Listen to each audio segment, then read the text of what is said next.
So what happens after a person is scammed and loses a large amount of money to a fraud?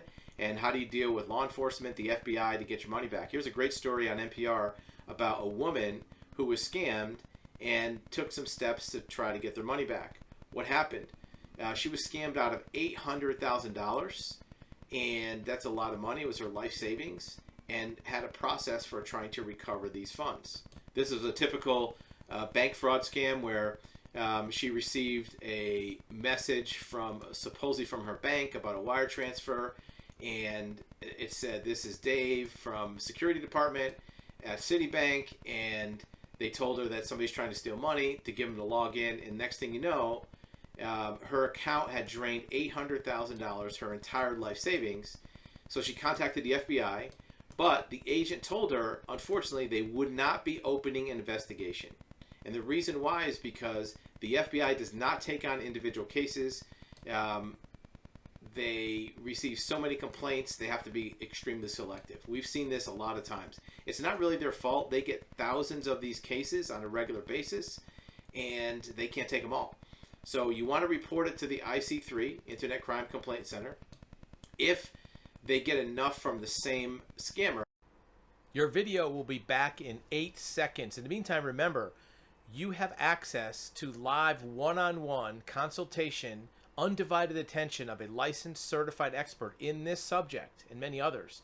We want to listen to your story. We want to hear your questions and give you expert advisement of your options. We want to tell you what we know about your situation and what options you have. Now back to your video. Or they might open up an investigation, but more than likely it's going to be lost in the shuffle. Here's why. There are 2,400 of these complaints sent every single day, and there are 10,000 FBI agents. So that would mean that if every FBI agent just was assigned to these, then each agent would have a new case every week to work on full time. FBI has other cases to work on, so they just don't have the manpower to do it. So what this person had to do, this woman had to do, had to find financial bounty hunters to guide her through the process and try to recover the funds. So you do want to report it to the IC3, you want to report it to the FBI, but if you want to take action and be proactive in this process, you don't want to just leave it up to that only one place. You would think a crime should be investigated by law enforcement, and you would think that they would want to, and they do. They just don't have the manpower because the number of cases is so high right now that if you divide it up over the entire manpower of the Federal Bureau of Investigation, there's not enough bodies to go around. If you do have questions about being scammed and what actions you can take, you can click the link below for a consultation with a licensed investigator. We'd be glad to be of assistance.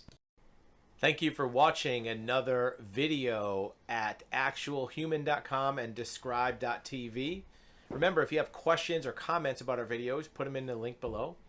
Also, remember that you have availability and access to live one-on-one question and answer consultation with a licensed expert in a number of fields: investigations, insurance, surety bonds, civil court mediation, even things like real estate records research, real estate brokers, real estate mortgage lenders.